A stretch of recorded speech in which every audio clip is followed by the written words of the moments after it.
So I did see this comment a little while back. I'm just getting back to it now.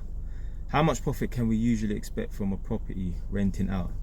How long's a piece of string? I cannot even give you a definitive answer. There's so many different factors and variables in this equation that are gonna make a difference on how much profit you're gonna make. It depends on the property, it depends on the location, it depends if you're renting it out as a HMO, it depends if you're renting it out as an Airbnb, it depends on if you're renting out as a whole entire flat or a whole entire house. It all depends. What I could tell you is in the long term, it's definitely worth it. And also you're gonna make some short-term gains. So you're gonna make short-term gains and long-term gains.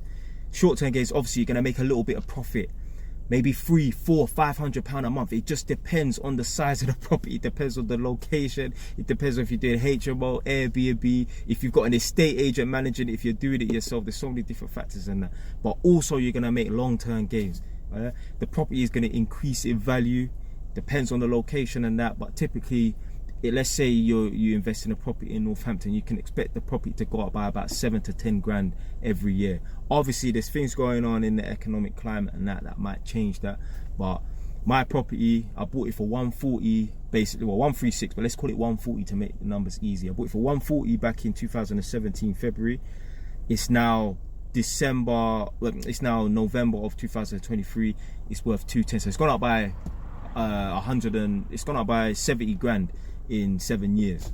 So yeah, call it 10 grand a year basically. Maybe because I've done a little bit of work to the property and that, I might have given it extra 10 grand and that. So call it between 60 and 70 grand in the last 6 to 7 years and that. So call it 10 grand a year. It all depends, but I'm telling you, I promise you have enough properties and that you will see that it's worth it. So invest in a property. You're not gonna make that much money off of one property, but I'm telling you, you got 5 properties on the go, that's when you're gonna make serious peas and that. What else is there to invest your money in? Yeah, you can start a business and do that. If you feel like a business is a better investment, do that. But other than a business and property and that, what else is there to invest in really? What are you gonna do? You're gonna buy a watch? You're gonna buy a little Breitling or a Cartier or AP or a Rolex watch that goes up in value quicker than a property and that? How many people do you know that's wearing their great-grandfather's watch that's worth some money? You will know more people that's living in a property that their grandfather owned as opposed to wearing a watch that their granddad owned. You see that people there in the manor houses, them big mansions that are in the countryside and that, in the Cotswolds and that, in Surrey. Some of them people there, they could not even afford to buy that property. Them people there, that's their grandfather times 5's property that's just been handed down and passed through the generations and that. Yeah? There's no better investment than bricks and mortar. Even the people them that own businesses and that. If you check there too, yeah, these people that own businesses got bare money and that. A lot of them have property, but not everyone that has property bothers to invest in the business and that. So even a man them that are multi-millionaires that have got money from business and that, they still go and buy properties because everyone knows property is one of the best investments. So the reason why I preach this to you is because everyone could get into it. And you don't need to be a rocket scientist and that. Blood, just save your peas. Just save your peas, buy a property, and if you don't want to manage it, which I recommend you managing it, if you don't want to manage it because you don't want to, or it's just going to be logistically not viable to manage it, i.e. you live in London but you got a property in Northampton and you're renting out rooms, you ain't got time to be driving up and down every fucking 2-3 months because these tenants want to disappear on your ass and that. And you can put things in place to say a minimum of 6 months, a minimum of a year. So but yeah, if you don't want to manage it yourself, then get a estate agent to do the running around and that. But obviously that's going to cut into your profit. But like I said, I cannot give you a definitive answer how much profit you're gonna get, but you could look to see about £300-400 in profit per month. But it just depends. The best way to make money on properties, and I'll give you the levels because I was talking about this in a live stream yesterday. The bottom level, so the lowest amount of money that you will make is renting out the whole entire property, yeah. And this actually coincides with the amount of work and quote-unquote hassle you're gonna get from managing properties or renting out properties in certain ways. So the lowest amount of money that you can make from renting out a property is to rent out the whole entire property. That's less work, yeah.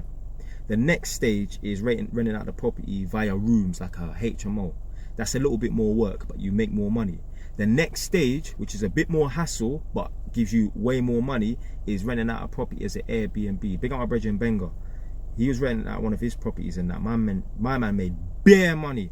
bare money. Yeah, I ain't even gonna say. Yeah, bare money renting out his property and that. So, and I've heard other people doing like Airbnbs and that, talking about, yeah, they've made 40 grand from renting out their Airbnb in London and that. So I know it's true because I spoke to my brethren and that, so a man can verify numbers and that. So yeah, at the bottom end is renting out the whole entire property. There's less hassle because you're not going to get much people changing tenancy and that. Obviously you run the risk of people not paying rent and not wanting to leave as well. Renting out rooms is the next level. You're going to make more money renting out rooms than renting out the whole entire property, but it's a little bit more hassle because people changing tenancy and that. And then the next stage is renting out the property as an Airbnb. Obviously it's a lot more hassle because you're always going to get people chopping and changing that, but you're going to make more money. So if I was you, rent out rooms, rent out a property as a HMO. Forget about renting out the whole entire property to a family and that, because when it comes time to kicking them out, they ain't going to want to leave. Think about it this way: when people rent out a whole entire property, they rent it out for a reason. They rent it out because it's going to be close to their kids' school. They might have a child that's in secondary. They might have a child that's in primary. It's going to be close to their workplace. It's going to be a decent commutable distance and that. The amenities are decent. When you go to evict these people, they might not be able to find a property in a similar area. And they think to themselves, nah, I don't want to fucking leave.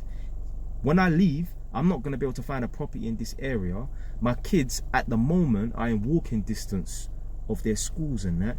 If we move, my kids are going to have to go on a 1 hour journey to school and that. Now I'm going to have to change schools.